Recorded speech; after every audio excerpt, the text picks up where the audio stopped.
तं त्रिगुणशयितं सद्गुरुं तं नमामि सद्गुरुं तं नमामि करारविन्देन पदारविन्दं मुखारविन्देन विनिवेशयन्तं वटस्य पत्रस्य मुटिः शयानं बालं मुकन्नं मनसा स्मरामि बालं मुकन्नं मनसा स्मरामि पूर्वं के विहारी लाल की कार्तिक महात्म्य की जय। तो कार्तिक महात्म्य के 30वें अध्याय की कथा भगवान श्री कृष्ण महाराज जी ने सारी कथा विस्तार पूर्वक राजा पृथु को नारद जी ने सुनाई और नारद जी ने कथा सुनाई और राजा पृथु ने कथा सुनी। किस किस कथा का वर्णन आया ये सारी कथा नारद जी ने सुनाई। इस प्रकार से भगवान श्री कृष्ण महाराज जी ने सत्यभामा को कथा सुनाई और सत्यभामा ने भगवान की मुखारविंद से कथा सुनी। भगवान श्री कृष्ण कहते हैं कि हे प्रिया नारद जी के वचनों को सुनकर के राजा पृथु विस्मय हुए।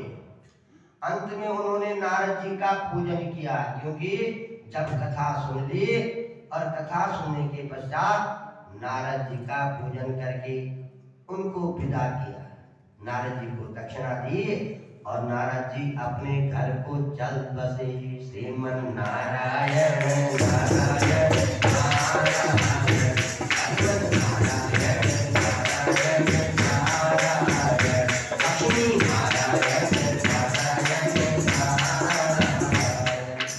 इसी प्रकार से कार्तिक मास माघ मास एकादशी तीनों पर्व भगवान को अत्यंत प्रिय है।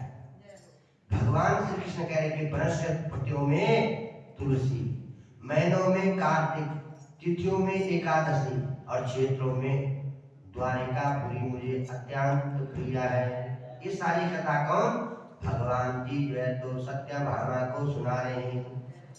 जो प्राणी बल जितेंद्रिय होकर के इनका सेवन करता है यज्ञ करता है वो प्राणी हे सत्यभामा मुझे प्रिय है क्योंकि उसकी भावना है। जो इनकी सेवा करता है हे सत्यभामा वो पाप रहित हो जाता है। भगवान श्री कृष्ण जी महाराज के वचनों को सुन करके सत्यभामा जी कहने लगे कि हे नाथ आपने जो बात कही आश्चर्यजनक कही है क्योंकि दूसरे का दिया हुआ फल प्राप्त होता है। भाई इतना कि कार्तिक व्रत वाले के दर्शन मात्र से ही प्रेत योनि निवारण हो जाती है। तो कार्तिक मास में भगवान जी कह रहे हैं कि हे कला जो कला थी उसको तो धर्मदत्त ब्राह्मण देवता ने उसको अपना पुण्य दिया। कितना एक तिल मात्र कितना बड़ा होता है उससे उसके सारे पाप निवृत्त हो गए क्योंकि धर्मदत्त ब्राह्मण देवता ने जन्म से लेकर के अत्यंत पर्यंत तक भगवान की निमित्त स्नान किया था, दीपदान किया था, प्रातः काल उठ करके स्नान करके भगवान के मन मंदिर में जाते थे और अंत में अपना पुण्य दे करके कहा को स्वर्ग पहुंचाया। ये सारी कथा भगवान श्री कृष्ण महाराज जी सत्यभामा को सुना रहे। हे सत्यभामा बिना दिया हुआ पुण्य और पाप नहीं मिलता है क्योंकि सतयुग में तो केवल दूसरे के साथ में एक साथ में बैठ करके पुण्य करने से भी फल प्राप्त होता था परंतु सतयुग में देश ग्राम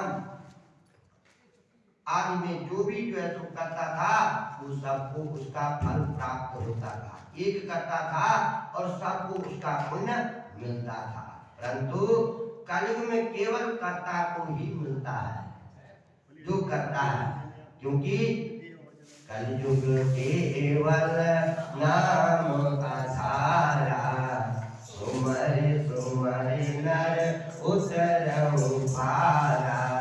कलयुग में कर्ता को मिलता है। भगवान सत्यभामा को समझा रहे हैं। हे सत्यभामा जो करता है उसी को फल प्राप्त होता है, जो दूसरे से करवाता है उसको भी उसका फल प्राप्त होता है। इसलिए हे सत्याभामा, जो तुमने किया उसका फल अवश्य तुम्हें प्राप्त हो गया है, क्योंकि तुमने जन्म जन्मांतर से कार्तिक स्नान किया। वो पुण्य आज तुम्हारे साथ है, जो कि तुम्हारे आंगन में कल्प वृक्ष कामधेनु गाय जैसे तुम्हारे आंगन में विचरण करते हैं। नारद जी जैसे देव ऋषि तुम्हारे घर में आते हैं, क्योंकि तुमने पुण्य कर्म किया है। इसलिए पाप और पुण्य का फल उसी कर्ता को कलयुग में मिलता है जो करता है। इसलिए हे सत्याभामा, चौथा भाग उसको प्राप्त होता है जो उसको देखता है, क्योंकि सतयुग में केवल दर्शन मात्र से ही सारे पाप निवृत्त हो जाते हैं। इसलिए कार्तिक मास में हे सत्याभामा, ना तो किसी की चुगली करनी चाहिए, ना निंदा करनी चाहिए, क्योंकि मनुष्य का जन्म बड़े दुर्लभ से प्राप्त होता है। बड़े भागवश मानस तन पावा, सुर दुर्लभ सब ग्रंथ निगावा।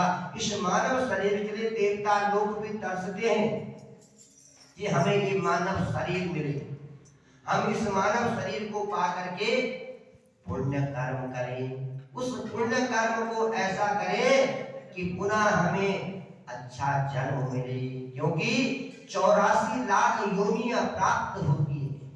उस 84 लाख योनियों में इस जीवात्मा को मनुष्य जन्म मिला तो बड़े भगवान की कृपा से। बड़े भागवत मानस तन पावा, सुर दुर्लभ सब ग्रंथ निगावा। इस मानव के शरीर के लिए देवता लोग भी तरसते हैं, क्योंकि ये अनमोल गिफ्ट है। ये शरीर बार बार नहीं मिलेगा। भगवान श्री कृष्ण कह रहे हैं कि हे सत्याभामा, इसलिए उस कार्तिक व्रत करने वाले के दर्शन मात्र से इतना फल प्राप्त होता, तो जो करता उसको कितना फल प्राप्त होता है। पग पग पर उसको अश्वमेध यज्ञ फल का प्राप्ति होती है। हे राजन, इसलिए धर्मार्थी को चाहिए कि अपना पुण्य कर्म करना चाहिए। मनुष्य का जन्म बार बार नहीं मिलता है। हे सत्याभामा, ये भगवान की कृपा से इस जीवात्मा को मनुष्य का जन्म प्राप्त हुआ है, और उस जन्म को पा करके इसको भगवान का शुक्रिया करना चाहिए कि जन्म हमें प्राप्त हुआ है, और इस जन्म को पा करके हमें सत्य कर्म करना चाहिए। श्रीमन नारायण नारायण नारायण, श्रीमन नारायण नारायण नारायण, श्रीमन नारायण नारायण नारायण, प्रभु नारायण नारायण नारायण। भगवान श्री कृष्ण कहने लगे, हे सत्याभामा, एक कर्ता को ही फल प्राप्त होगा, क्योंकि उसने अच्छा कर्म किया है। उस कर्म के फल से उसको अच्छा जन्म मिलेगा, फिर वो सत्य कर्म करेगा। क्योंकि जीवात्मा के जब पुण्य जागृत होते हैं और पाप निवृत्त होते हैं, तब वो सत्य कर्म की तरफ जाता है और पुण्य कर्म करता है। भगवान श्री कृष्ण कहने लगे, इस प्रकार से पहले एक समय में उज्जैन में एक महान पापी दुरात्मा धनेश्वर नाम का ब्राह्मण रहता था।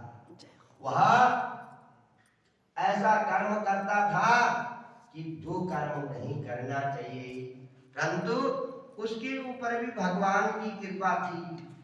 उसने कभी भी भगवान का नाम नहीं लिया था। वो केवल दिन रात ऐसे लगा रहता था कि वो केवल अपने ही कमाई में रहता था, कभी भी परमात्मा का नाम नहीं लेता था। भगवान कृष्ण सत्याभामा से कह रहे हैं, एक महर्षिपुरी नगरी में वो एक दिन पहुंचा। उस दिन उसने वहां पर क्या देखा कि वहां पर जो है तो कार्तिक व्रत वाले स्नान के लिए आ रखे थे, और गंगा जी के स्नान के लिए अनेक प्रकार से सभी भक्तजन इकट्ठे हुए थे और धनेश्वर उस स्थान पर पहुंचा। श्रीमन नारायण नारायण नारायण हनुमन नारायण नारायण नारायण बद्री नारायण नारायण नारायण। उसकी क्या भावना थी कि मैं चोरी करूंगा, उन भक्तों के धन को चुरा लूंगा। जो भक्त लोग स्नान के लिए आए, जो भक्त लोग भगवान के पुण्य कर्म कर रहे हैं, दान कर रहे हैं, उसने सोचा कि किसी का पैसा चुरा कर भाग जाऊंगा यहाँ से और बहुत सारा धन इकट्ठा हो जाएगा। बस वो घूम रहा था। भगवान कह रहे हैं हे सत्यभामा, वो घूम रहा था कि किसका धन रखा होगा, किसका बटवा मिलेगा और मैं 9-2-11 हो जाऊंगा। बस मन में ये भावना थी, क्योंकि जाती रही भावना जैसी प्रभु मोरा तेरे कहीं दिन तैसी। आज भगवान की कृपा धनेश्वर के ऊपर होने वाली है। जिसने कभी भगवान का नाम नहीं लिया, राम का नाम नहीं लिया, इसलिए वो आज भगवान की कृपा हो जाएगी उस धनेश्वर के ऊपर। बस इतने में धनेश्वर को सांप ने काट दिया। बुरबंके बिहारी लाल की जय। जैसे सांप ने काटा तो तड़पाने लगा। वो क्या था? नर्मदा नदी के किनारे पर ब्राह्मण देवता, भगवान की कृपा हुई, भक्तों ने देखा इसे सांप ने काट दिया। सांप तो भाग गया परंतु धनेश्वर छपटाने लगा। ऐसे काले सांप ने काटा जिसका जहर भी वापस नहीं हो सकता है। बस उस समय सारे कार्तिक व्रत वालों ने उसको उठाया।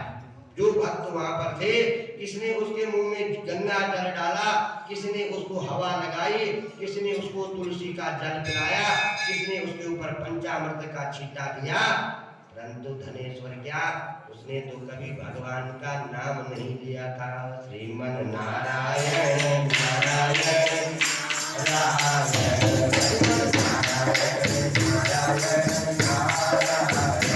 लक्ष्मी नारायण नारायण नारायण बद्री नारायण नारायण नारायण। क्योंकि वहां पर ऐसे ऐसे भक्त थे जिन्होंने जन्म जन्म से कार्तिक स्नान किया था, कार्तिक व्रत किया था, जिन्होंने जागरण किया था, जिन्होंने तुलसी का विवाह किया था, जिन्होंने तुलसी के पूजन किया था। ऐसे भक्त थे जिनके पास बहुत सारी बड़ी कटड़ी पुण्य की थी, पाप की नहीं थी, पुण्य की थी। उस पुण्य रूपी कटड़ी को उन्होंने खोल करके उस भक्त के ऊपर निछावर कर दिया। वो पापी था परंतु अंत समय में कहा गया, उन भक्तों के पास गया जिन भक्तों के पास बहुत सारी पुण्य रूपी गठरी थी।